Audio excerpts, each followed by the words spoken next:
God nugget. A doctor in the United States has told the story that he began having chest pain, and shortly after that he began coughing up blood. He asked one of his lung specialist friends to help him find out what was going on, and they found a suspicious mass in his lung on a CT scan, which they thought was probably cancerous. A second CT scan confirmed that there definitely was a mass there, but they needed a biopsy to confirm the diagnosis of cancer.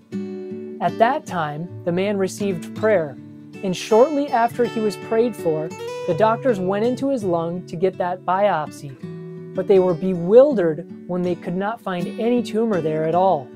They then performed another CT scan to find out what was going on, and also a full-body PET scan. But again, to their surprise, both came back completely normal.